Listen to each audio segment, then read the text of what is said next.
그러면 해볼까요? 뭐 여름방학 때 뵀던 분들도 알겠지만 뭐 처음 뵌 분들이 많으니까 제 이름하고 먼저 설명드릴게요. 저 이름은 이렇게 되거든요. 자, 보이세요? 글자가? 예. 네. 고비안이라고 하고 전화번호는 이렇게 됩니다. 이걸 알려드려야죠. 이거 이제 아시면은 등록하면은 이게 카톡 뭐 이런 거 열리지 않습니까? 그러면 이제 궁금한 거 있으면 그걸로 물어보시면 제가 답을 드리죠. 근데 이제 주셔도 즉답은 안 드려요. 왜냐면 즉답 드린 만큼 막 이렇게 뭐 이렇게 안 되고 다만 이제 이게 보신 다음에 주말이나 이럴 때 제가 모아서 설명드리면 설명드릴 수 있다. 이해되시죠? 아니면 뭐 저녁 늦게든지 이렇게 해서 이걸 하나 등록해 놓으시면 뭐 궁금한 게 있으면 물어보시면 되니까요. 형법 뭐 이쪽에 대해서는. 이름이야 뭐 그냥 그래요. 약간 놀림을 많이 당했죠 뭐. 예. 근데 뭐 지금도 아니 뭐 지금 저가지고 놀릴 사람은 없는데 그래도 뭐 그렇다는 거죠. 뭐 이름은 참 잘 지어주신 것 같아요. 참 제가 줄 수는 없었던 거라. 지금은 이제 이름도 바꿀 수 있죠. 근데 뭐 한번 바꾸려고 했거든요. 가운데 글자를 바꾸려고 했는데. 근데 뭐 가운데 글자 바꿔가지고는 별로 의미가 없더라고요. 저게 뒷자를 바꿔야 되는데 그 불가능해서 그렇게 됐던 거죠. 뭐. 저희가 아마 8번 안에 총각론을 다 맞춰야 되는 걸로 알고 있어요. 그래서 좀 진도가 급하긴 합니다. 네. 그리고 제가 좀 말의 속도가 좀 빠른 편이에요. 근데 그렇다 하더라도 너무 이해가 안 되게끔 말씀드리면 안 되니까 가급적 이제 판례를 모두 다 설명드릴 수 있으면 참 좋겠으나 시간적으로는 그렇게는 안 돼요. 그래서 이제 중요하고 굉장히 많이 나오는 판례 이런 거는 찝어서 제가 설명을 드릴 거고 혼자 보시면 전혀 모를 것 같은 판례는 말씀드릴 거고 기본적인 원천은 이제 기본 강의이기 때문에 뭐 이미 공부하신 분들은 기본적인 아웃라인이 어느 정도 잡혀 있으시겠지만 그렇지 않은 분들도 있으니까 이 기본적인 설명 어떤 것이다 이것들을 얘기를 드리고 그 다음에 최근에 그 시험 경향으로 봤을 때는 물론 뭐 우리 형법 같으면 판례를 좀 많이 외우셔야 되는 건 맞고 키워드 중심으로 외워야 된다고 얘기하는 것도 역시 맞죠. 그건 거짓말이 아닙니다. 왜냐하면 빨리 풀어야 되니까. 빨리 풀어야 되잖아요. 우리 1분에 하나씩 풀려고 한다면 굉장히 지문이 길어요. 그래서 이거를 막 이걸 두런두런 보면서 아 이게 이거였지 뭐 이런 식으로 해서는 도저히 붙을 수가 없습니다. 그래서 어쩔 수 없이 키워드 중심으로 공부를 암기하셔야 되는 게 맞는데 형소법 뭐 이런 걸 살짝 보니까 키워드 같은 걸로 무너뜨리는 방식의 출제를 하는 것 같아요. 똑같은 키워드를 사용해 놓고선 결론이 다른 뭐 이런 것들을 긁어오는 출제위원들이 그래서 그런 걸 걱정된다고 한다면 이해는 좀 하시고 외워두시는 게 좋겠다. 그래서 이제 기본 강의 때는 이해 중심으로 좀 설명을 드릴 거고 다음에 오는 심화 때는 물론 이제 판례 같은 거 더 많이 말씀드릴 거고 요거 꼭 외워야 되는 것들을 말씀을 드릴 거고 제가 나눠드리는 요 교재에 해당되는 거는 2010년 이후에는 국가직 7급 9급 그 다음에 이제 승진 간부 그다음에 경찰 우리 그렇죠? 거의 대부분 여기 경찰직 보시는 분들이죠. 경찰직 요렇게까지 모아놓은 거예요. 해경 이쪽은 아니고 그래서 거의 모든 지문이 나왔던 기출 지문들은 여기다 다 얘기 써놓고 그렇고 세모 이렇게 표시되는 게 있을 텐데 나중에 보다 보면 OX 문제 형태로 이렇게 해서 그 기출 지문이 어떻게 나온다라는 것까지 써놨으니까 이걸 좀 잘 보시면 좋겠어요. 약간 서브노트 비슷하게 해서 이해되시죠? 계속 나눠드릴 겁니다만. 그러면 오늘 얘기를 좀 나눠야죠. 보통 8주 안에 끝을 봐야 되기 때문에 보통 못해도 한 80페이지 정도씩은 나갑니다. 못해도. 그래서 좀 빠르게 얘기 드릴 수밖에 없다라는 거 말씀드립니다. 그럼 1쪽 보실래요? 1쪽 보시면 형법의 기능 뭐 이런 게 나옵니다. 개념 이런 게 나오는데 이거는 뭐 우리 시험에 전혀 안 나옵니다. 그렇죠? 근데 이제 형법이 어떤 기능을 갖고 있냐면 두 가지로 보통 얘기해요. 뭐냐면 뭐 별로 뭐 대단한 거 아닙니다. 시험에 절대 안 나오니까. 근데 이제 그래도 맨 처음 얘기니까 말씀을 좀 드리면 보호적 기능과 보장적 기능이라는 게 있습니다. 이 보호라는 거는 딴 게 아닙니다. 사회 질서를 보호한다는 거예요. 범죄자를 잡아서 범죄를 예방하니까 사회의 질서를 유지한다는 겁니다. 국가 질서와 법 질서를 유지시키겠다는 게 이 보호적 기능입니다. 이 보장적 기능은 형법보다는 형소법이 훨씬 강한데요. 이건 인권 보장 기능입니다. 인권 보장 기능이라는 거는 다른 게 아니라 우리 일반 국민의 인권을 보장하다 보니 범죄자의 인권까지 같이 보장해주는 형소법이 훨씬 많죠. 미란다 고지해야 되고 뭐 이런 거 아시죠? 솔직히 두드려 파야도 지금 시원치 않은 놈들 아닙니까? 강도 이런 것들은. 여러분이 만약에 붙으셔가지고 만약에 현업에 나가셨을 때 체포하셔야 되면은 걔네들이 잡혀줄까요? 강도 이런 것들이? 내 경찰이니까 잡으라고 하면 영장 가져갔으니까 영장 보면 영장이네 하면서 뭐 얼어붙습니까? 그럴 리가 없잖아요. 칼들이 대고 개판 칠 텐데 그럼 어떻게 잡으셔야 돼요? 무슨 요의변변하고 뭐 저기 뭐 다 하면 걔네들이 잡혀줍니까? 두드려 패스 잡아야 돼요. 두드려 패스 잡아야 됩니다. 그러니까 무도 이런 것도 뭐 나중에 뭡니까? 중경 가시면 계속 하는 겁니다. 뭐 땀 흘려가면서. 근데 그렇게 잡아야 되는 건데 그럼에도 불구하고 적법 절차에 따라서 하라는 거잖아요. 그러니까 형법에서도 이런 부분이 좀 남아 있는 거죠. 그런 얘기가. 그게 이제 가장 대표적인 게 인권 보장 기능이 있다는 게 죄형법정주의입니다. 죄형법정주의. 죄하고 형벌은 법으로 미리 정해놓으라는 거예요. 이게 이제 보장적 기능의 가장 대표적인 거죠. 그래서 그 뒷장으로 넘어가시면 두 번째 보시면 죄형법정주의가 나오고 있어요. 그래서 의미, 역사 뭐 이런 건 됐고 그냥 써놓은 거고 이게 크게 5가지 정도로 구분을 해서 얘기하는 거죠. 첫 번째는 성문법률주의가 있는 겁니다. 파생원칙이라고 해서 법으로 써놓으라는 거죠. 똑같은 얘기인데 그 얘기를 하는 것이고 두 번째로 얘기 드릴 수 있는 게 뭐 순서는 좀 바꿔도 되죠. 명확성이라는 겁니다. 그 다음에 유추해서 금지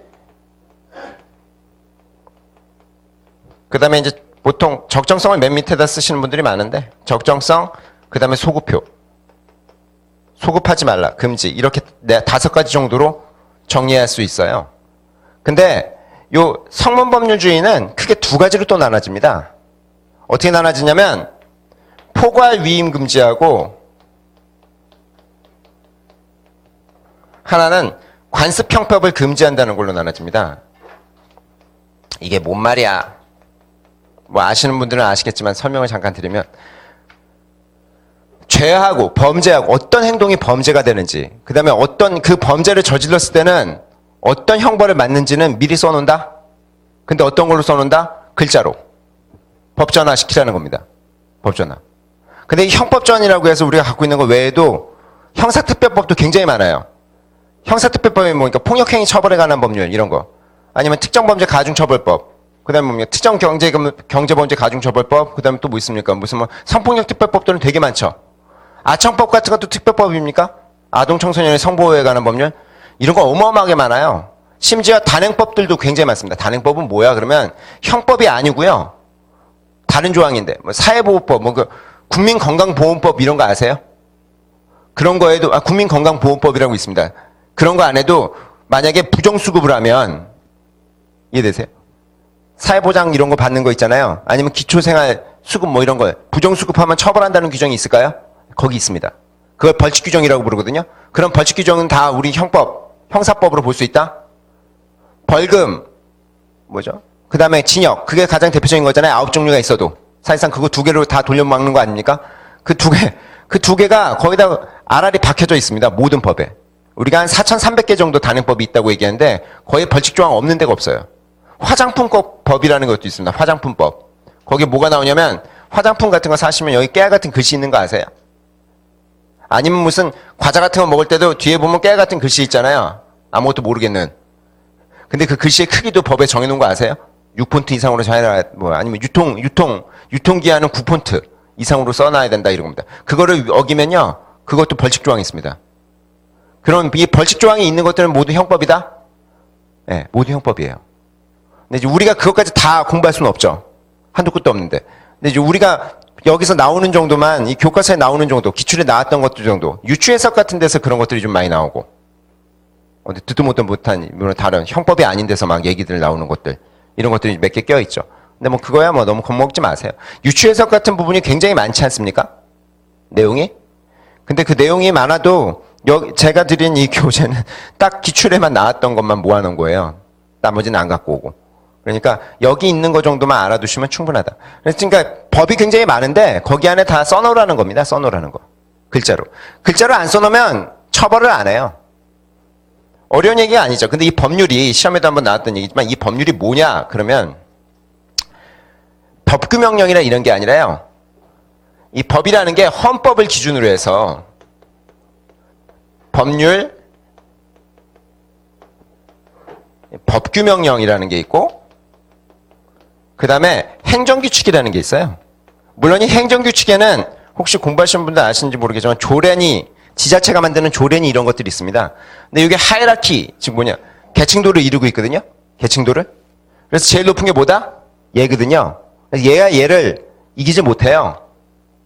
굳이 군대 얘기하자면 얘는 사단장, 법률은 뭐 영관급, 대령, 뭐 소령 이런 것들이고, 그 다음에 이게 위관급, 소위서부터 대위, 요것도 부사관, 요 밑에 뭐 쫄병이라고 하면 좀 웃기네, 사병들, 이런 구조입니다. 그래서 법도 이렇게 하이라키가 있는데 우리는 이 범죄와 형벌은 뭘로 정해놓으라? 이걸로 정하지 말고요. 뭘로 정하라?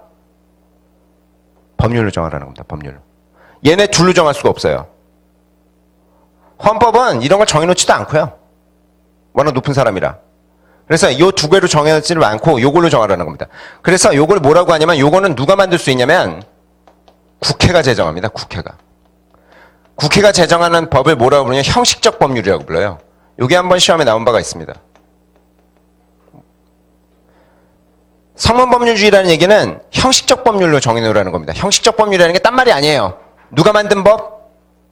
국회의원이 만드는 법으로 정해놓으라는 거예요. 그러니까 범죄의 형벌은 국회의원이 만들어야 되지 다른 사람이 만들지 말라는 얘기입니다. 법규명령은 누가 만드냐면 공무원들이 만들어요. 이건 공무원이 만드는 겁니다. 법규명령은. 대통령령과 아니면 뭡니까? 총리령, 부령이라고 해서 시행령, 시행규칙이라는 것도 혹시 들어보신 적 있으세요? 형사소송법 같은 거 공부하시면 형법은 많이 안 못 보는데 형사소송법 공부하면 형사소송 규칙이라는 거 있어요. 그게 뭡니까? 대통령령인데, 시행령인데. 그거는 국회의원이 만드는 게 아니라 여기가 만들어요. 근데 그런 밑에 공무원이 만들지 말고 누가 만들어라? 국회의원이 만든 거. 근데 모든 거를 다 국회의원이 만들 수가 없어요. 국회의원들이 놀기 때문에 그런 것도 아니고 모든 걸 만들어낼 수가 없습니다. 왜냐하면 아까 제가 뭐 화장품법도 있다고 말씀드렸잖아요. 근데 그것도 국회의원들이 만들고 있다고 하면 이게 답이 안 나옵니다. 그렇잖아요. 국회의원들이 싸우는 게 막 일이라서 아니요, 물론 안 하시는 분들도 있지만 그러다 보니 또 뭐 노가리도 좀 까셔야 되고 뭐 밥도 먹고 뭐 그러다 보면 그거 어떻게 만듭니까? 저도 이 교재 만드는데도 죽겠는데 그걸 만들고 계실 리가 없어요. 국회의원들이 어떻게 만드시냐면 자기가 만들지 않고 보좌관도 못 만듭니다. 보좌관 데리고 있어봐 7명밖에 안 되는데 그걸 어떻게 만듭니까? 그러면 좋은 법을 하나 아이디어를 내면 공무원들이 만듭니다. 공무원들이 만든다면 누구한테 준다? 국회의원한테 주면 국회의원이 입법하는 형태. 대체로 그걸 많이 해요. 근데 어쨌든 간 누가 내는 거다? 국회의원이 내는 형태로 이렇게 해서. 근데 여기서 나올 수 있는 게 어떤 얘기가 나오냐면 이 포괄위임 금지라는 얘기가 이제 여기서 나오는 겁니다. 요게 맨 처음에 좀 어려워요. 표현 자체가 이게 무슨 말인지 잘 이해가 안 되고. 근데 무슨 얘기냐면 아까 말씀드렸지만 국회의원이 모든 걸 만들 수는 없고 하지만 법에서는 뭐다? 범죄와 형벌은 뭘로 정하라? 이걸로 정하라고 얘기했죠. 그러니 이걸로 정하는데 그 세부적인 내용들은 여기다 다 정할 수 없으면 혹시 열로 좀 내려보내가지고 얘들이 정하게끔 할 수 있냐 이 얘기예요. 요걸 뭐라고 부르냐면 법률이 얘네들 밑에 애들이죠. 명령이나 규칙한테 일을 넘겨주는 걸 위임입법이라고 합니다. 위임. 위임이라는 뜻은 믿고 맡겼다는 거예요. 그러니까 법률이 다 만들어야 되는데 믿고 너한테 맡겨보겠다는 거예요. 얘네들한테. 근데 그러니까 요게 여기다 믿고 맡기려고 한다면 가이드라인은 줘야 됩니다. 싹 다 맡길 수는 없다는 거예요. 이 포괄위임 금지라는 뜻이 뭐냐면 포괄위임이라는 뜻이 뭐냐면 싹 다 맡긴다는 겁니다. 싹 다. 근데 그거는 어떻다? 허용이다 금지다? 금지예요. 싹 다 맡기지 말고 어떻게 하라냐면 개별적 구체적으로 맡기래요. 요거는 가능한데요. 요건 오케이인데 포괄위임은 금지입니다. 포괄위임은. 어떤 느낌이냐면 그래서 어떤 거는 그러면 정해놓고 해야 돼. 그러면 이런 얘기예요. 여기서. 이 형식적 법률에서는 요거는 정해놓으라는 겁니다. 범죄의 종류. 어떤 게 범죄 행동이 되느냐. 이 범죄 행동이 되느냐. 요거를 쓰고 그 다음에 플러스 요 범죄를 때리게 됐을 때 형량. 그리고 그거의 상한. 요거는 죽었다 깨어나도 밑으로 못 줍니다. 저거는 어디다 줄 수가 없다? 밑에 법규명령이나 행정규칙한테 못 줘요. 저거는 법률로만 정하는 겁니다. 근데 요거 말고 나머지는 요로 좀 내려보낼 수 있어요. 가장 많이 내려보내는 게 뭐냐면 범위를 많이 내려보내요. 범위. 뭔 말이야. 보세요. 공무원이 여러분 이제 만약에 경찰 되시면 경찰 공무원이시잖아요. 그렇지 않습니까? 보람도 있지만 또 돈도 받으셔야 되지 않습니까? 아, 그렇잖아요. 돈 안 주면 월급 안 나오면 경찰 하실 건 아니잖아요. 그런 일 없지 않습니까? 아무리 보람이 넘쳐나도. 근데 어쨌든 그런 거 하셔야 될 텐데 그러면 어디 가서 돈 받으시면 뭐가 된다는 거예요? 부정한 돈을 받으면. 뇌물죄라는 거 아닙니까? 공무원이 받으면? 근데 이 뇌물죄라는 게 있다 한다면 그거는 써놨어요. 법에서. 그렇지 않나요? 공무원인 자가 대가성 있는 돈을 받아먹으면 직무와 관련해서 돈 받아먹으면 처벌한다는 규정은 있잖아요. 여기도 있고 특가법에도 있죠. 특가법에 또 정해놨어요. 1억 이상 받으면 중형 때린다고. 다 정해놨는데 문제는 공무원의 범위가 어디까지냐는 겁니다. 그거는 법에다 못 써놨어요. 왜 법에다 못 써놔? 다 써놓지? 너무 많아. 일단 대통령 하면 뭡니까? 일단 공무원이죠. 거기를 정점으로 해서 뭡니까? 국공무원까지잖아요. 근데 여기까지만 딱 끝났으면 여기만 공무원으로 보았으면 다 좋은데 애매한 것들이 있습니다. LH 이런 거 아세요? LH? 예전에 토지주택공사라는 거? 여기 다니는 사람은 공무원입니까? 정확히 얘기하면 공무원 아니죠. 법적으로 공무원 아니라고 얘기합니다. 근데 걔들이 돈 받아 먹으면 이거를 배임수재로 보면 될 텐데 그거보단 조금 더 세게 처벌하고 싶다? 공기업에 다니는 애들을? 그럼 공기업에 다니는 애들이 공무원은 아니라도 뇌물죄에서는 공무원으로 볼 수 있겠다? 라고 한다면 오케이. 그러면 그 다음에 그러면 LH만이라고 얘기할 수 없고 그럼 도대체 어떻게? 그럼 정부 투자기관이라고 얘기하는 겁니다. 그럼 정부 투자기관이 어디까지인데? 그러면 정확히 해서 국가가 50%를 출자하는 거예요. 근데 이런 거를 여기다 뇌물죄에다 써주고 있으면 어떻게 됩니까? 점점 길어져요. 그렇지 않습니까? 우리나라 산하단체만 해도 거의 뭐 6,000개 이상 되거든요. 그러면 이거를 일일이 6,000개를 쓰고 있으면 형법차익이 다 끝나버려요. 그러니까 도저히 안 되겠으니까 어떻게 하겠다? 여기서는 뇌물을 받아먹으면 안 된다. 그리고 공무원의 범위는 누가 정한다? 니네가 정해. 범죄의 종류는 얘기했어. 돈 받아 처먹는 거. 그 다음에 형벌도 얼마를 때린다는 거. 최소한 뭐 1억 넘으면 더 때린다고 써놨어. 근데 다만 공무원의 범위는 어떻게 해야 된다? 니들이 정해라. 이렇게 하는 겁니다. 그래서 뭐 이런 것들이 이제 위임위법이라고 하는 겁니다. 위임위법. 그런데 싹 다 줄 수는 없어요. 싹 다 준다는 얘기는 얘네까지 니들이 정해 이렇게는 안 된다는 겁니다. 범죄의 종류와 상한과 형량은 그것까지 줄 수가 없다는 겁니다. 좀 유치하게 설명드리면 이해되세요? 포괄위임이라는 표현을 들으시면 너무 어렵게 생각하지 말고 싹 다 건네줄 수는 없다는 겁니다. 좀 쉽게 설명드리면 이런 겁니다. 뭐 매번 그렇게 설명드리지만 엄마 아빠가 어디 놀러 가세요. 네, 자녀가 좀 많습니다. 요즘 여러분들은 보통 자녀 없으시지만 한 여기 5명 정도 있는 집이라고 합시다. 그렇죠? 근데 여기 큰 애는 큰 누나는 뭐 대학생이고 밑에 애는 지금 초등학교 1학년이에요. 근데 엄마 아빠가 없어지니까 애들이 개판 칠 수 있죠. 근데 엄마 아빠가 그래서 가면서 엄마가 그러는 겁니다. 첫째한테 야 네가 좀 관리 좀 해. 위임한 거다? 위임이라는 표현을 아시죠? 맡겼다는 거예요. 믿고 맡겼다는 거예요. 그랬더니 만약에 그 첫째가 그런 얘기를 해요. 그러면 엄마 아니 그러면 어떻게 해? 그랬더니 특히 나는 뭐 다른 애들은 괜찮은데 지금 저기 초등학교 1학년 저기 막내는 어떻게 해? 학교도 안 가고 밥도 안 먹는다 그러면 뭐다? 그냥 네가 알아서 해. 알아서? 네가 혼내라고. 그럼 못 내? 알았어. 그럼 내가 혼낼게. 그랬더니 걔가 학교 안 간다고. 나 안 가, 씨!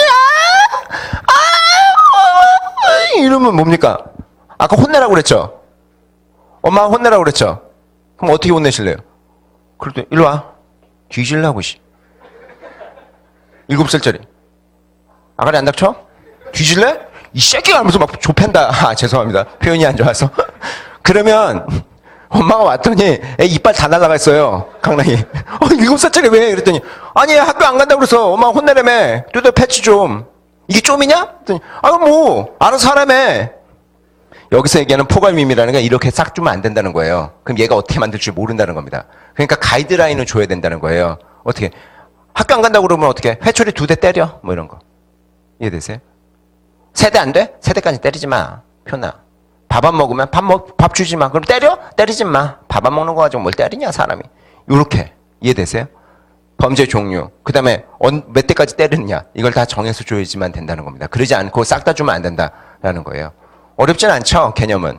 솔직히 개념은 어려운 게 아닙니다. 근데 이제 판례를 보면 조금 이제 뜨악해지는 겁니다만, 그래서 이제 그 밑에 쪽, 거기 포괄이행 금지 그 부분 보시면, 개별적 구체적 위임이라는 건 정해서 아웃라인을 줘야 된다는 표현이에요, 이게.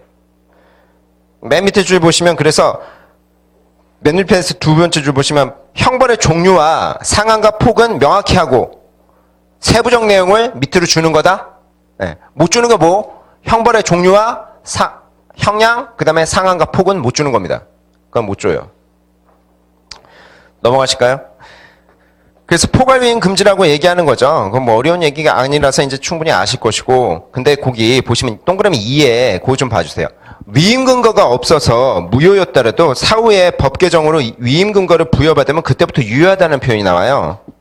우리 경찰 기출이거든요, 이게? 근데 이 말을 보면 이게 뭐라는 거야, 이거예요. 이걸 보통 만약 어떤 법령이 있다고 한다면, 어떤 법령, 형사법령이 있다라고 한다면, 아까 방금 전에 말씀드렸던 게 이제 특가법상, 특정범죄 가중처벌법상 5조 2항인가 그 뇌물죄 이런 거 있을 때 이거의 공무원의 범위는 어디로 보내준다? 네가 위임해서 해라 이렇게 얘기했을 때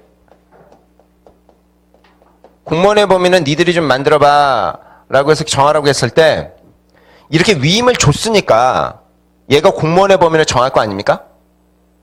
그렇죠? 그런데 얘가 그런 얘기를 안 줬었어요. 그런 얘기를 안 주고 얘들이 만들고 있으면 뭐가 되는 거죠? 포괄위임 금지가 되는 겁니다. 맡기지도 않은 일을 하고 앉아 있는 거니까. 그러니까 이게 문제가 된다? 문제가 되는 겁니다.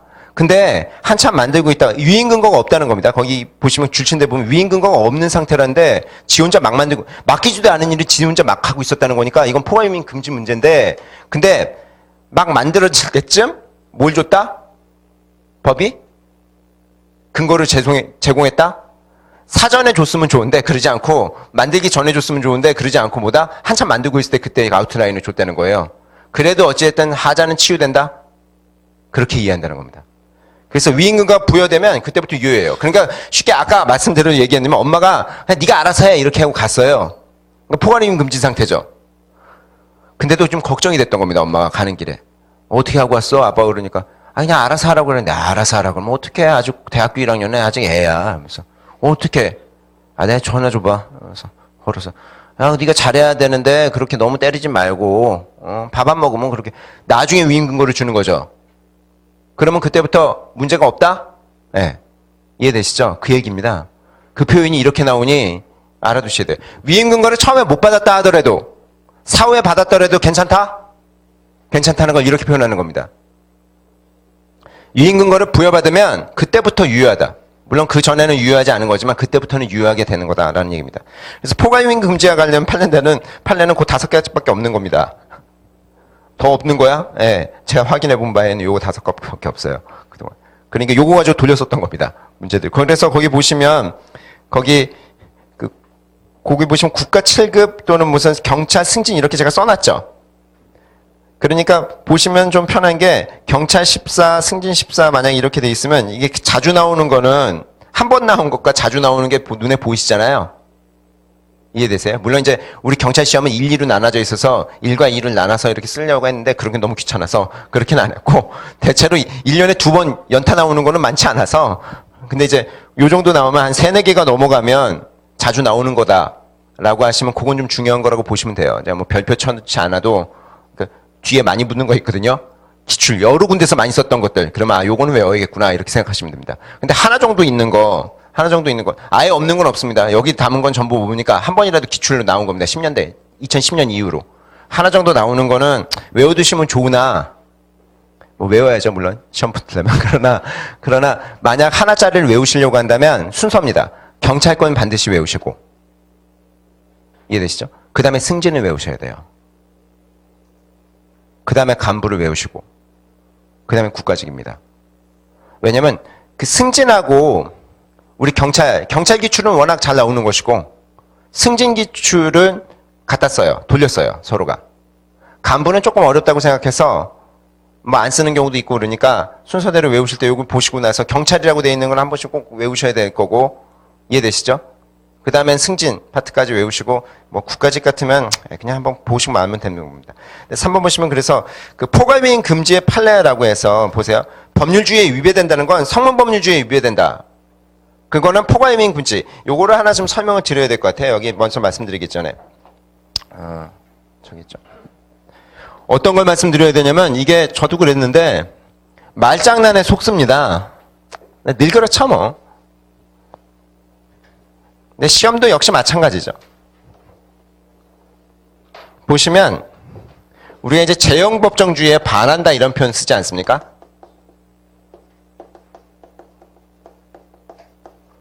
이게 위배된다 이런 표현을 써요. 근데 어떨 때는 뭐라고 합니까? 반한다는 표현을 써요. 그렇지 않습니까? 근데 어떤 때는 이거 만약에 지금 같으면 포괄위임 금지에 해당된다 이런 얘기를 써요. 포괄위임에 해당된다 이런 표현을 씁니다. 그 얘기는 뭐예요? 포괄위임에 해당된다는 건 이게 문제가 있는 거다? 그래서 이거 잘 안 되네. 여기에 해당된다 이런 표현을 쓰기도 하고 아니면 이걸 또 어떻게 씁니까? 포괄위임 금지의 원칙에 위배된다? 이게 다 같은 말이다? 그럼 거꾸로 재형법정주의에 반하지 않는다는 위배되지 않는다죠. 이게 너무 당연한 건데 아니한다라는 표현도 많이 쓰죠. 않는다를. 그런다고 이거는 뭡니까? 반하지 않는다는 것이고 요 얘기는 포괄위임 금지에 위배되지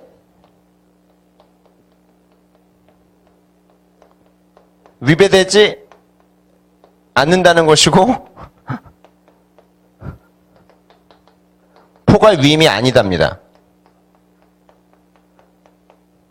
이 얘기는 이거는 개별적 구체적 위임이라는 겁니다. 이게 뭔 말이야? 그러면 절대 헷갈리지 마셔야 됩니다. 너무 당연한 거지만 지금 포괄위임 금지를 가지고 말씀드렸지만 유추 해석을 넣어보시면 쉬워요. 재형법정주의에 위배된다 반한다는 건 유추 해석이다 위법한 유추 해석이다 이겁니다. 유추 해석이다 나오면 이건 위법이다 이렇게 하시는 겁니다. 유추 해석이 아니다 하면 적법이 되는 거예요. 이해되시죠? 반하지 않는다는 건 이건 뭡니까? 이건 적법이라는 뜻이에요. 그러니까 요 표현들을 절대 헷갈리시면 안 돼요. 그러니까 포괄위임이다 라고 하면 포괄위임이다 하는 건 불법이다 적법이다 위법이라는 얘기입니다. 포괄위임이다 이렇게 나온다고 한다면 그렇죠? 유추 해석이다 나오면 이건 위법이다? 예, 유추 해석이다 이러면 위법이라는 얘기예요. 유추 해석에 반하지 않는다 이러면 위법이 아니라는 것이고 이 표현을 꼭 머릿속에 잘 넣어놓으셔야 돼서 제가 거기다가 그 표현들을 병렬해서 써놨죠. 좀 병신같이 죄송합니다. 여러분들을 못 믿는 건 아니고 그러나 이제 그렇게 좀 높아심이 좀 많아요. 그래서 보시면 그 법률주의에 위배된다는 건 포괄위임에 해당되는 건데요. 어떤 거냐면 전기통신사업법 이런 게 있어요. 이런 게 이때 단행법이죠. 이런 게 단행법입니다. 근데 여기 벌칙조항에 뭐라고 얘기하냐면 이런 얘기입니다. 공공의 안녕질서나 미풍양속을 해야 하는 통신 등에 대해서는 대통령이 정한다라고 하는데 이거 자체도 굉장히 모호합니다. 미풍양속이라는 게 뭡니까? 미풍양속이라는 게. 아름다울 풍속에다가 양이 선량한 풍속 이거 미풍양속이 뭐예요?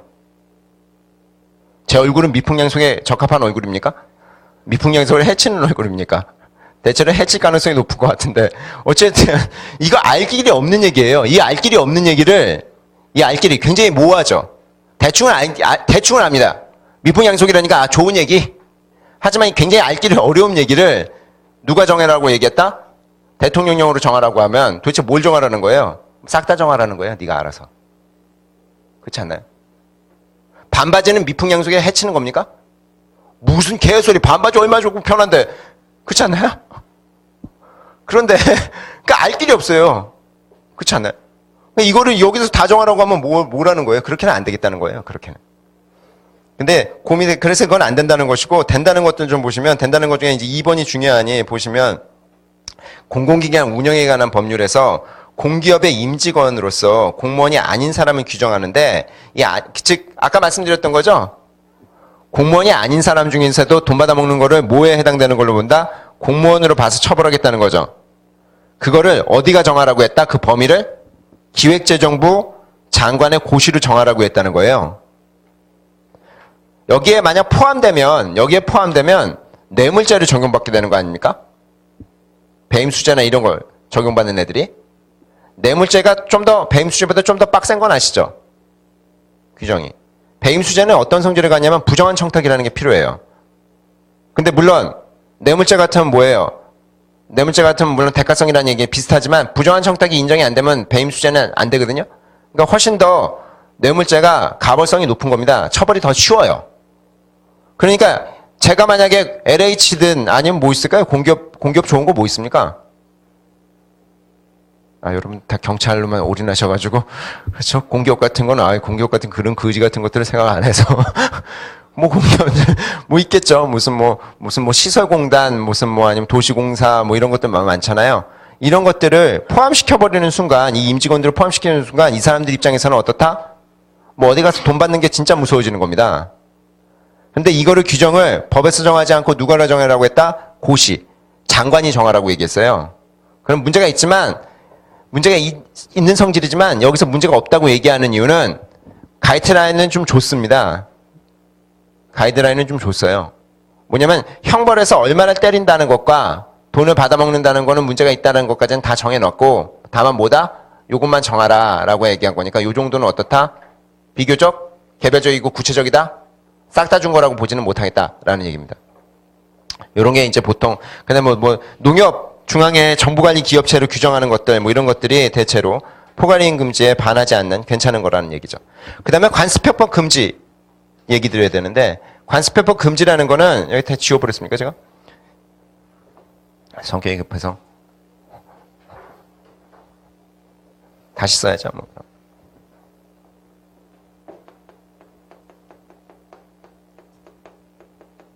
여기에 크게 두 가지가 있다고 말씀드린 거죠. 지금 포괄이익 금지는 말씀을 드렸고 싹 다 주면 안 된다는 것이고 그 다음에 이제 관습회법 금지인데 요건 어려운 게 아닙니다.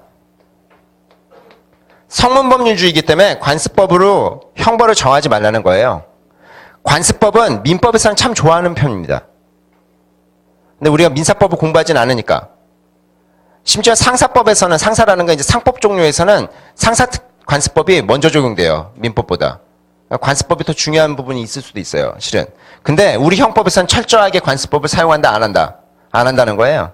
그러니까 굳이 얘기하면 만약에 아까 말도 안 되는 거지만 태형이 없으니까 그렇지만 우리 동네 가면은 이게 뭡니까 6개월 맞는다는 거예요. 근데 뭡니까 절도죄 같으면 6년 이하에 1,500만 원 이하의 벌금이잖아요. 그랬더니 우리나라는 무슨 시골 무슨 섬 이런 데 가봤더니 거기는 남의 거 막 가져가서 막 써요. 말도 안 하고. 갖다 주니까 사용절도가 안 되니까 괜찮은 건가 했더니 그냥 가져가서 그냥 안 돌려주고 거기서 막 써 그랬어. 뭐하지? 귀농, 귀어 이런 거 했더니 이상한 동네네? 뭐 하는 짓거리? 내 건 막 가져가네? 그래서 제가 이거 왜 가져갑니까? 이거 절도되는 거 아닙니까? 그랬더니 왜 우리 동네는 다 같이 써요? 이러는 거예요. 예? 왜? 싫어요? 그러면 올라가든지 서울로 다시. 그래서 이게 뭐 하는 개지랄이야? 이러면서 만약 이렇다고 하는데 우리 동네 관습이야. 이게 됩니까? 이게 안 된다는 거예요. 그렇지 않습니까? 그러니까 이런 관습을 가지고 그래서 또 아니면 이런 걸 가지고 어떤 게 처벌을 더 세게 한다 아니면 더 적게 한다 이런 게 안 통한다는 거예요. 다만 여기서 나오는 얘기 중에 뭐가 있냐면 그러면 관습법을 아예 인정을 안 한다는 거야? 그건 아니고요. 관습법을 이렇게 씁니다. 보충적 해석의 자료로는 써요. 그러니까 아예 아무것도 안 쓰는 건 아니고 형법을 얘기할 수는 없는데 법관이 재판을 할 때 별게 없으면 관습법을 성문법이 없으면 관습법을 보충적 자료로는 사용합니다. 한번 들여다보고 이런 거는 할 수 있다라는 얘기 정도. 뒤로 넘어가죠. 명확성 말씀드릴게요. 명확성. 그렇다면 이해는 되세요? 이 성문법률주의라고 얘기하니까 법으로 써놨다는 얘기 아니겠습니까? 법으로? 근데 이게 법이 되게 모호한 경우들이 많아요. 그러면 명확해야 된다는 겁니다. 써놨는데 모호하면 의미가 없어요. 아까 써놨습니다. 아까 뭡니까? 포괄이익 금지에서 미풍양속이라고 써놨어요. 근데 이 미풍양속이 정말 해석이 분분합니다. 그렇지 않나요? 미풍양속은 사람마다 다 달라요. 그러니 이거를 써놨다고 해서 미풍양속이잖아 뭐 이러면 그 미풍양속이 뭔데? 미풍양속이지. 그럼 뭐야? 미풍양속. 이게 뭐 계속 되돌림 표예요. 써놨긴 써놨다는 겁니다. 근데 의미가 전부 너무 스펙트럼이 커요. 그러면 이거는 불명확한 거다? 써놓니 안 써놓니 의미가 있다 없다? 없어요. 의미가 없어요. 써놨어도 의미가 없는데. 그러니까 가급적 어떻게 된다? 미풍양속이라 써놓고 미풍양속이라고 하면 거기다 설명을 좀 줘야 됩니다. 미풍양속이라 한다면 뭐 이렇게 조금 사회상당성이 뭐 사회상당성도 웃긴 건데 사회상규라는 것도 굉장히 어려운 얘기예요. 상식이라는 건 정말 어려운 거 아닙니까? 상식이라는 거에서 뭐 나옵니까? 일반인의 건전한 무슨 법과 안정과 건전한 상식. 아씨, 그게 어느 건데. 전혀도 모르는 거죠. 하지만 점점 더 역대기 구체화시키려고 노력을 하는 겁니다. 그러니까 가급적 어떻게 해야 된다? 풀어 써야 된다? 어려운 표현은? 예. 가급적 명확하게. 그래서 예를 들어서 여기 이제 우리가 공부하는 것 중에 뭐 가장 많이 나오는 게 저속과 음란인데요. 이걸 좀 설명드릴 때는 좀 충격이 있습니다. 이 저속은 불명확하다고 봐요.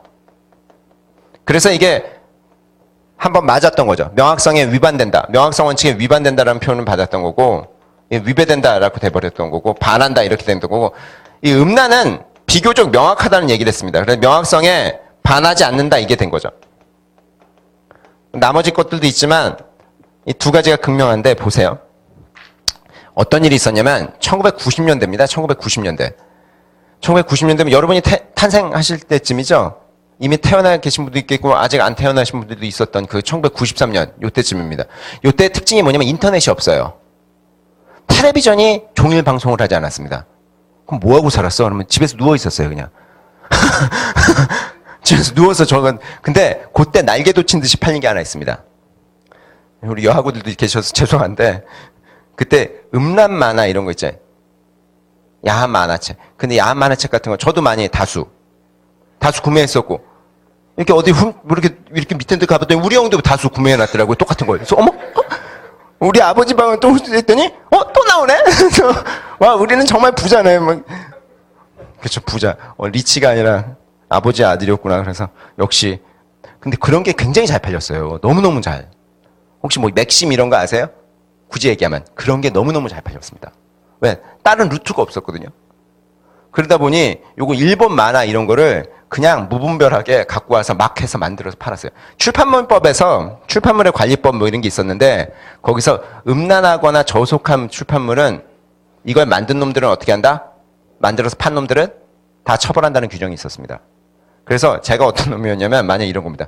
엄청 이런 걸 뭔가 일본 같은 데서 갖고 와가지고 이거를 굉장히 조잡하게 여기 번역만 좀 조잡하게 해서 막 팔았던 겁니다. 너무너무 잘. 근데 어느 날 제가 잡힌 겁니다. 잡혀서 간 거예요. 잡혀서 가서 재판을 받게 되니 기소되고 재판을 받는데 그 당시 90년대 얘기 들으면 요즘은 불구속이 원칙이죠. 80%가 불구속이라면서요. 그 90년대는 구속이 변호사 비용이 비쌌죠. 변호사들 너무너무 해피했던 시절인데 어쨌든 그런 장면에서 이걸 하는데 이해되세요? 그런 장면에서 재판에 가니까 이 저속이라는 것 때문에 잡혔어요. 저속한 출판물을 만들어 팔았다는 것 때문에. 근데 이 변호사가 좀 좋은 사람을 썼나 봅니다. 변호사가 이런 얘기를 해요. 판사들 앞에서. 뭐 대법원 앞에서는 안 했겠죠. 대법원 변론이 아니니까. 근데 어찌됐든 그 얘기가 뭐냐면 저속이라는 거는 이게 너무 스펙트럼이 넓은 거 아닙니까? 이런 얘기를 해요. 왜 그랬더니 만약 보세요. 좀 죄송한 거 보여드릴 것 같은데. 이 고급지다. 이런 거 아시죠? 표현. 좋은 거지 않습니까? 저속은 저질에 갖고 온 거 아닙니까? 저질에 갖고 온 겁니다. 근데 혹시 그 명랑 만화 같은 거 보셨어요? 명랑 만화? 어렸을 때? 그런 거 보면 애들 막 코 질질 흘리고 뭐 이런 거 나오는 거 아세요? 만화책에. 그러니까 먹어봐. 뭐야? 하면서 뭐 이렇게 더럽게 유치한 거 있잖아요. 그래 애들이 깔깔깔 웃는 거. 요즘은 7세나 8세 정도밖에 안 보는 그거 있잖아요. 그거는 고급집입니까? 아니면 저속합니까? 저질입니까? 내용이 코딱지 파먹고 이런 게 고급진 건 아니잖아요. 그럼 우리가 이게 저질이냐 고질이냐? 고질은 아니군요. 어쨌든 두 개 중 나눠하면 야 이게 저질스럽다라고 얘기할 겁니다. 그러면 이걸 저속한 거, 물론 입법자가 이거를 출판물 관리법 같은 거 만들었을 때 입법자가 아마 이 저속이라는 부분을 왜 썼냐면 선정적인 거, 잔인한 거 이런 걸 잡아내고 싶어서 이 표현을 썼을 겁니다만 불행히도 이 표현이 명랑만화 같은 것도 다 잡게 된다? 이해되세요? 그러니 이게 해석이 너무 넓다? 그래서 이거는 뭐다? 명확하다, 불명확하다. 불명확하다. 그러니 이걸로 처벌할 수 있다, 없다? 없다. 풀어줘라? 풀어줘라. 그래서 풀어 나온 겁니다. 그러니까 왓 하면서 딱 이게 93년, 94년에 있어 또 팔렸는데 96년에 또 판례가 나옵니다.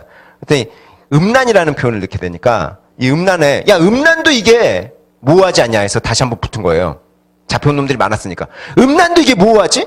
비키니는 음란하니까 비키니가 음란하지 않습니까? 음란하지 않지. 뭐 그 정도 가지고. 모노키니는 아 뭐야 씨 뭐 하는 거야 이게 수업이. 아 솔직히 얘기해서 너무 이게 음란도 잘 모르겠다는 얘기를 해요. 올라온 거예요 이게 대부분에. 헌재나 뭐 헌재 이런 데 그랬더니 판사들이 뭐라고 하냐면 야 음란은 괜찮아 그러는 거예요. 왜 음란은 괜찮아요? 그랬더니 보세요. 제가 만약 이런 걸 좀 죄송합니다. 여러분 또 아침부터 첫날부터 충격적인 거 보셔야 되는데 제가 막 뭐 하는 거야? 미친. 어떠세요? 저속해 보입니까? 고급지진 않죠? 저속해 보일 겁니다. 저질이죠? 지금 방금 전에 한 게. 근데 요게 음란해 보이세요? 방금 전에 음란하진 절대 않습니다. 이렇게 물론 대부분이 얘기는 안 했지만 굳이 얘기하면 음란이라는 표현은 대부분 머릿속에 뭘 담고 있다? 성적 관념들을 담고 있어서 그 정도면 완벽하게 명확하진 않아도 어떻다? 좁힐 수 있다? 법관의 보충적 해석을 통해서 좁힐 수 있다. 그래서 그 당시에 법관이 어떤 보충적 해석을 하냐면 성적 수치심을 일으키는 그런 내용들은 음란하다 이렇게 해서 그거는 괜찮다라는 표현을 합니다.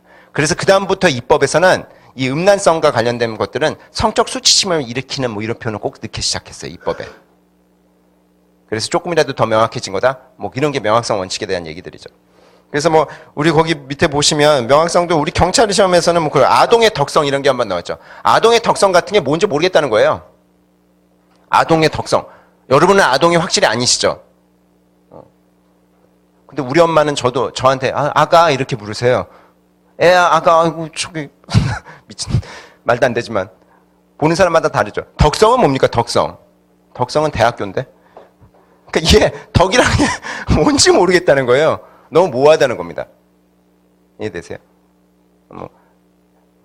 그러니까 아동에게 성적 수치심을 일으키는 뭐 이런 식으로 바꾸든지 뭐 이렇게 바꿔줘야 된다는 겁니다. 뒤에 보시면 명확성 원칙에 위배되지 않는 것들 보시면 음란 뭐 이런 거. 3번에 그거 3번 정도는 잘 알아두셔야 됩니다. 폭력행위 처벌에 관한 법률에 범죄 단체 구성원의 활동 개념이 이게 명확하다는 겁니다. 활동이라고 얘기하면 이게 그냥 활동이라는 표현 아세요? 활동?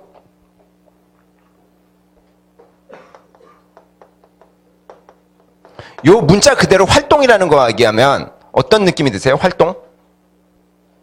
움직임. 활동적. 레저 스포츠. 뭐 이런 거 생각나지? 스노우보드 아니면 뭐 수상스키 이런 게 생각나시잖아요? 근데 여기다가 앞에 범죄단체와에 대한 활동이라고 하니까 요것도 솔직히 얘기해서는 살짝 모호한 겁니다. 제가 조폭인데 범죄단체라는 건 딴 게 아니잖아요. 저 조폭인데 제가 밥 먹는 것도 활동입니다. 조폭이. 왜 오셨습니까? 하면서 밥 좀 먹으려. 너 뭐 먹냐? 짜장이요. 그러니까 야, 이 새끼 맨날 살찌지 마. 야, 죄송합니다, 형님. 해서 먹고 있는 것도 활동이에요. 근데 그거를 규제하는 게 아니잖아요. 여기서 활동은 뭘 규제하고 싶었던 겁니까? 뭐 삥 뜯고 이런 짓거리 하는 것들 어디 가서 뭡니까? 불법 추심하고 이런 걸 얘기하는 것 같은데 그러니까 이게 뭐하지 않냐 했을 때 뭐라고 얘기하는 거예요? 누가 봐도 범죄단체의 활동이라고 한다면 쟤들이 레저 스포츠 하는 것까지 생각하지 않고 일반적인 국민들이 뭐다? 범죄단체, 조폭의 활동은 대부분 뭐다? 삥 뜯고 범죄 활동이라고 생각해서 이게 범죄 활동이라고 관념적으로 뭐다? 좁힐 수가 있다? 그러니까 명확하다? 네. 완벽하게 명확한 건 없죠. 그러나 좁힐 수가 있다고 생각한 겁니다. 근데 이게 시험에 나오니까 체크해 놓으셔야 된다는 거죠. 이해되시죠? 그 다음에 이제 9번도 우리 시험엔 많이 안 나왔어요. 우리 경찰직에는 안 나왔지만 좀 봐두셔야 될 것 같은. 불안감이라고 있습니다. 정보통신망법에 이 불안감을 유발하는 문자나 이해되세요? 카톡이니 문자 이런 거 보내지 말라라고 돼 있거든요. 이거 보내면 1년 이하의 징역이나 이게 있어요. 1,000만 원 이하의 벌금 이게 있는데 그런 얘기를 할 때도 이 불안감이 솔직히 불안감이라는 게 되게 많잖아요. 그렇지 않나요? 근데 대체로 욕설입니다. 실무에서는. 그런데 이것도 좁힐 수 있다? 이것을 좁힐 수 있다라고 생각한 겁니다. 네. 그래서 이런 것들은 명확하다라고 했던 거죠. 뒤로 넘어가시죠. 이해되시죠? 나머지 판례들 뭐 심화 때 조금 더 제가 설명드릴 거고 제가 말씀드리는 거 정도는 체크해서 지금 받으셔야 됩니다. 부정기형이라는 게 있습니다. 부정기형. 이 부정기형이라는 게 뭐냐? 명확성 얘기 드리고 있는데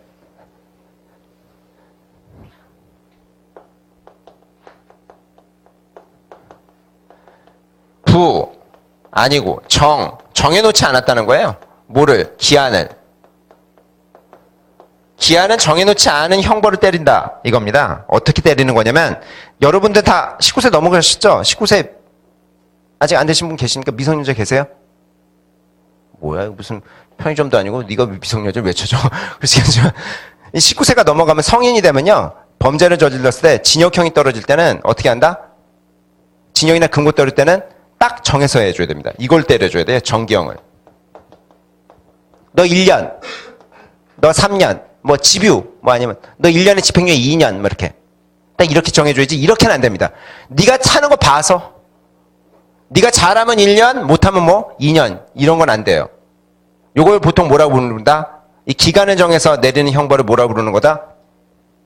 그러니까 여기는 딱딱 정하는 거고 여기는 이렇게 내리는 겁니다. 뭐 이런 것들 있잖아요. 이런 것들. 이런 것들은 부정경이에요. 근데 요거는 원칙적으로 된다 안 된다? 안 돼요. 성인에 대해서는 성인 범죄자한테는 이걸 안 되는 겁니다. 요걸 할 수 없는 건데 누구한테는 한다? 소년 범죄자에게는 상대적 부정경을 때릴 수가 있어요. 절대적 부정경이란 형기를 아예 안 주는 겁니다. 절대적 부정경이라는 건 형기를 안 줘요. 교도소에 일단 가봐.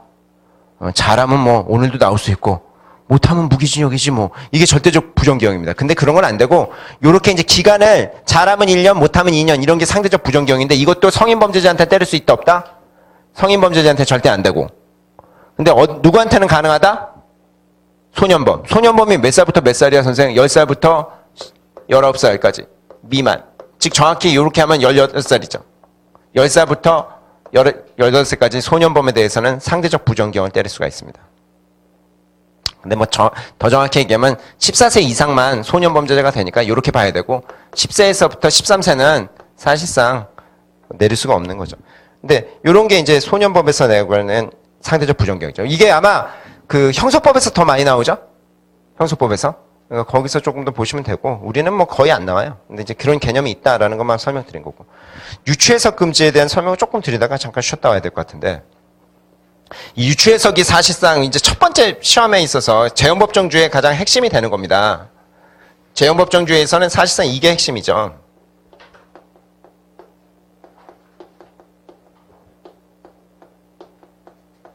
아까 법률이 명확해야 된다고 말씀드렸죠.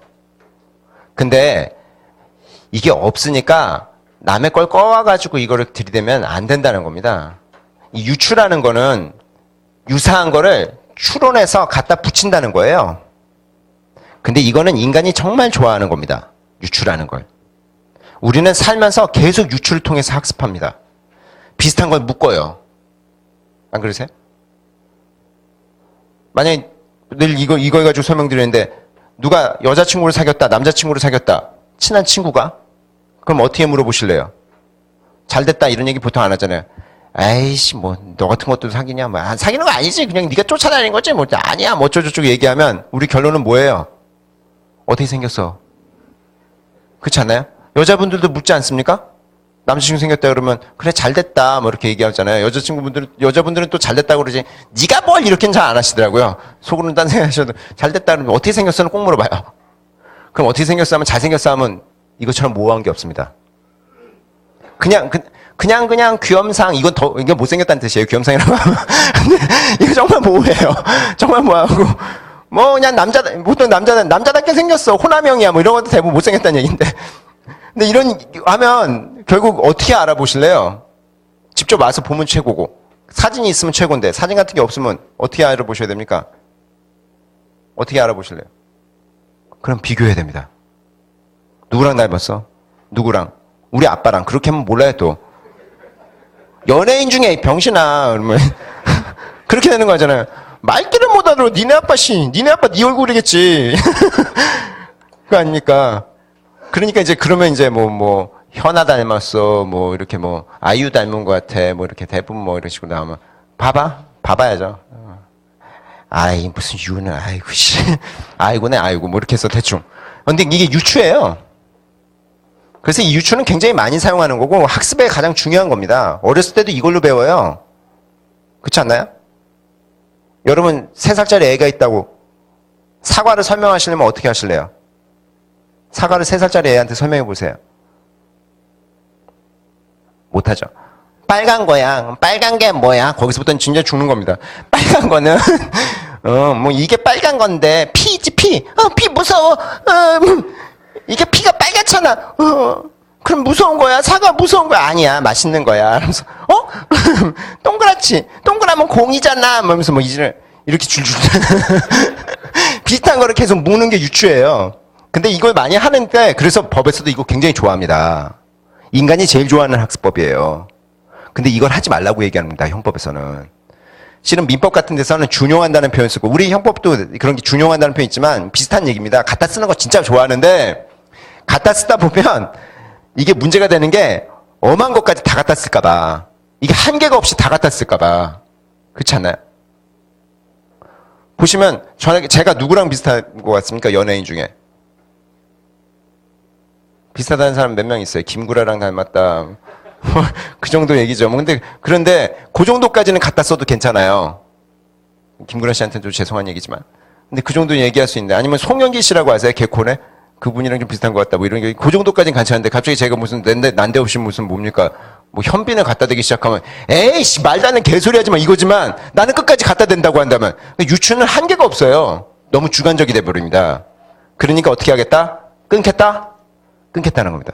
그래서 이걸 끊을 수가 없음에도 불구하고 선언적으로라도 얘기하는 겁니다. 선언적. 솔직히 못 끊어요. 뒤에 보시면 유추 해석이 정말 많습니다. 유추 해석이 아니라고 해서 판례가 더 많아요. 유추 해석 반하지 않는다는 게 반한다는 것보다 훨씬 많습니다. 그렇지 않나요? 그러니까 못 끊는 겁니다. 못 끊었음에도 불구하고 저 얘기를 하는 이유는 어떻다? 경고예요, 경고. 너무 퍼쓰지 마 이거예요. 그래서 거기 좀 보시면 설명드리면 그건 잘 알아두셔야 하는 표현이 있습니다. 유추해석 부분에 3번 보세요. 그 줄친데 모든 형벌법규의 구성 요건 가벌성 규정. 가벌성 규정에 동그라미 쳐놓으십시오. 이게 가장 중요한 표현입니다. 가벌성 규정 책임 요소 소추 조건 형벌 보완 처분 이런 것들은 유추해석을 금지한다. 벌을 때릴 수 있는 것과 벌을 높이는 거 있죠. 형벌을 높이는 성질이 있는 것들은 다 어떻다? 유추해석을 금한다? 라고 선언적으로 얘기하는 거죠. 그렇다고 해서 해석 자체를 금하는 건 아닌데요. 해석 자체를 금하는 건 아닌데 예를 하나 보시면 그 3번에 피고인에게 유리한 해석은 가능하다고 얘기해요. 이게 원칙적으로 안 되는 건데 뭐는 해주겠다? 피고인에게 유리한 유추 해석은 가능하다? 요건 가능하다고 봅니다. 이것도 학자들끼리는 싸움이 엄청납니다. 이거를 가능하다고 얘기하면 안 된다 뭐 이런 사람도 있는데 기본적으로 우리 판례는 가능하다고 봐요. 그래서 이게 너무 제한적으로 해석하면 안 된다고 해서 거기 보시면 공직선거법에서 이런 얘기를 합니다. 만약에 자수라는 거 있지 않습니까? 자수하는 거 있죠. 자수하면 감경해준다? 형벌을? 근데 요거를 범행 발각 전으로만 제한하면 즉 범행 발각 후의 자수는 뭐다? 안 봐주겠다고 얘기한다면 이거는 감경 안 해준다고 얘기한다면 감경 없음 이렇게 얘기한다고 한다면 너무 가혹하다? 유리하지 않고 가혹하죠. 이런 식으로는 유추 해석을 하면 된다 안 된다? 네, 그렇게 하지 말라는 겁니다. 그런 것들이 이제 여기서 나오는 거죠. 그러니까 가급적 어떻게 하나? 피고인에게 유리하게 해석하고 불리한 해석은 유추 해석을 금한다 라는 거예요. 근데 뒤에 보십시오. 이제 뒷장으로 넘어가면 이제 판례들이 쫙 나오지 않습니까? 무슨 뭐 그래도 다른 책보다는 좀 적어요. 다른 책은 막 3장, 4장 어디서 언제 끝나? 뭐 이러는데 한번 넘기면 끝이니까 그래도 뭐가 많죠. 근데 보세요. 유추해석 금지에 위배되는 경우, 그래서 유추해석에 해당되는 경우와 유추해석에 반하지 않는 경우 이런 얘기들이 나오는데 몇 가지만 설명을 드려야 될 것 같아요. 거기서 1번도 중요하지만 3번이라는 걸 가지고 좀 설명드릴게요. 3번 보이세요? 인터넷 화상 채팅? 이거는 많이 보셨던 판례죠? 이렇게 되면 유추해석이라는 거예요. 그렇게 하지 말라는 건데 성폭력 특별법에서 14조에 신체촬영죄 있습니다. 신체촬영죄. 신체촬영죄 뭐? 도찰죄. 요즘 하도 말 많죠. 몰카 때문에. 근데 이 신체촬영죄가 법조문이 사람의 신체를 찍으면 근데 그냥 찍는다고 해서 죄가 되는 건 아닙니다. 성적 목적으로 가지고 찍으면 어떻게 된다? 죄가 된다는 겁니다. 성적 목적을 가지고 찍어야 돼요. 그냥 찍는 거는 범죄가 아닙니다. 근데 이것도 굉장히 주관적이고 좀 모호하다는 표현이 많이 드는데 어쨌든 이 신체촬영죄가 있는데 어떤 놈이 이랬다는 거예요. 이놈이 질이 좀 나쁜 놈인데 20대인데 화상 채팅 이걸 하게 된 겁니다. 요즘 하십니까? 화상 채팅? 어쨌든 뭐 그걸 하게 됐는데 상대방의 여중생이 나왔나 봐요. 이 여중생도 좀 뭡니까? 조금 노는 친구입니다. 쉽게 얘기해서. 여기는 아저씨는 아니고 뭐 20대니까 뭐는데 뭐 하다가 나 몸매 좋다 뭐 이런 식으로 얘기한 거죠. 그랬더니 에이 옷 입고 있으면 내가 어떻게 알아? 뭐 이질하는 거죠. 이놈이. 그러니까 보여줄까? 그래서 보여줘봐. 그래서 뭐 그랬더니 얘가 벗은 겁니다. 살짝이 아니라 다 싹. 그러니까 얘가 어떻게 한 거예요? 화면으로 보이는 거죠. 모니터로. 컴퓨터 화면으로. 근데 이 장면에서 찍은 겁니다. 휴대폰으로. 왜 캡처를 안 했나? 어쨌든 건 이걸 막 찍고 그랬다는 거예요. 그러면 이게 촬영 행위가 되느냐, 신체를 촬영하게 되느냐라는 거예요. 그랬더니 요거는 신체를 촬영한 게 아니라 뭐를 찍은 거다? 모니터를 찍은 거다라는 겁니다. 물론 모니터 안에 신체가 나오는 거지만. 그러니 뭐다? 신체를 촬영했다라고 보지 말고 모니터를 찍은 거니까 이거 신체 촬영한 거라고 해서 죄를 묻는다는 거는 유추해석이다? 피고인에게 불리한? 그래서 그렇게는 보지 말라는 겁니다. 너무 웃기죠? 어차피 신체를 촬영한 거나 동일한 건데도. 근데 신체 촬영죄는 육안으로 볼 수 있는 사람을 찍는 개념으로 이해해줘요. 좁혀서 이해해줘야지만 피고인에게 유리하다 이겁니다. 이런 것들이 유추해석 금지와 관련된 얘기들이에요. 7번 같은 것도 한번 보시면 줄쳐놨으니까 얘기를 드리면 요건 다 하나씩 다 보셔야 됩니다. 근데 7번 같은 거 좀 얘기 드리면 특정 홍삼, 그러니까 수삼이라고 하는데 이 절편 같은 거 아세요? 요즘은 정관정에서 뭐가 많이 나와서 나머지 것들이 좀 죽긴 죽었는데 이렇게 해서 먹는 거 있잖아요. 아세요? 이렇게 뜯어가지고 약간 젤리처럼 맛대가리 없는 거? 엄마 아빠는 좋다고 해서 먹어봐 하면서 안 먹을래 하면서 몸에 좋은 거야 이러면서 얼마나 좋냐 이게 젤리같이 너나 같은 거 과자 같은 거 먹고 말이야 아유 하면서 드시는 거 있잖아요. 요게 인삼이 어디가 좋냐면 강화도가 좋다고 얘기해요. 그래서 강화도에서 이걸 만듭니다. 근데 강화도 인삼은 양이 적다? 그러니까 그러니까 딴 데서 다 모은 겁니다. 만들기는 어디서 만들고 강화도에서 만들고 인삼은 강화도뿐만 아니라 딴 데서 다 모아왔어요. 그래 놓고선 강화도 특산물이라고 해서 파는 겁니다. 그러니까 나중에 이게 뽀록이 나요. 강화도산은 30%밖에 없고 70%는 어디다? 뭐 중국산까지 껴있고 막 이런 겁니다. 그랬더니 그 소비자들이 야 이 사기꾼 새끼야 이런 거죠. 이게 강화도가 아니라 70%가 중국산이면 이게 강화도냐 새끼야 이런 거죠. 그래서 30%는 강화도 아닙니까 이런 거예요. 그랬더니 원산지를 속인 새끼야. 사기꾼 새끼. 너 법 위반이야 이랬던 겁니다. 그랬더니 뭐라는 겁니까? 대부분은 뭐라고 하냐면 괜찮다는 거예요. 왜 괜찮아? 그랬더니 어쨌든 강화도께 어쨌든 30%는 들어갔고 여기서 얘 원산지로 강화도 꼴만 오리지널 100%로 만든다는 표현이 아니고 강화도에 공장이 있다는 뜻에서 강화 수삼이라고 얘기한 거니까 큰 문제가 없으니 이해되세요? 그러니 이걸 너무 좁게 생각해서 원산지를 혼동할 수 있는 표시라고 그렇게 해석하는 걸 갖다 쓰면은 유추해석에 해당된다? 네. 원산지를 혼동하는 표시라는 표현을 여기다 갖다 쓰면 그건 유추해석에 해당된다는 겁니다. 얘는 사기꾼이다, 사기꾼이 아니다? 사기꾼이죠. 네, 봐주겠다는 얘기예요. 이해되시죠? 뭐, 그래서 또 하나 말씀드리면 저런 거, 뭐, 19번 같은 거 한번 보죠. 뭐, 다 보셔야 되는 내용들인데, 아니, 19번은 그 21번 봐주십시오. 21번. 21번 뭐, 보시면, 이 항공보안법, 조연아 씨 아세요? 대한항공.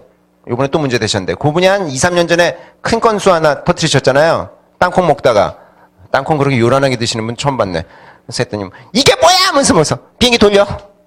아직 안 떴으니까 빽. 너 내려. 이랬던 사건이 있었다는 겁니다. 근데 비행기가 한번 움직이면 법에 그런 게 있는데 저도 몰랐습니다. 비행기가 한번 움직이면 항로를 변경하면 이게 불법이라는 거예요. 근데 얘가 14m인가 16m를 갔다가 백을 했다는 겁니다. 비행기가. 그러니까 항로를 움직인 거냐 그랬더니 여기 첨예하게 대립을 하는데 대법원 판사들은 뭐다 이게 항로를 움직인 게 아니다라고 얘기합니다. 항로라는 건 이게 붕 떴잖아요. 붕 떴을 때 바꾸면 항로 변경이지만 붕 뜨기 전에는 요거는 뭐라는 거예요. 요거는 괜찮다는 겁니다. 이걸 굳이 항로라고 볼 필요는 없다라는 거예요.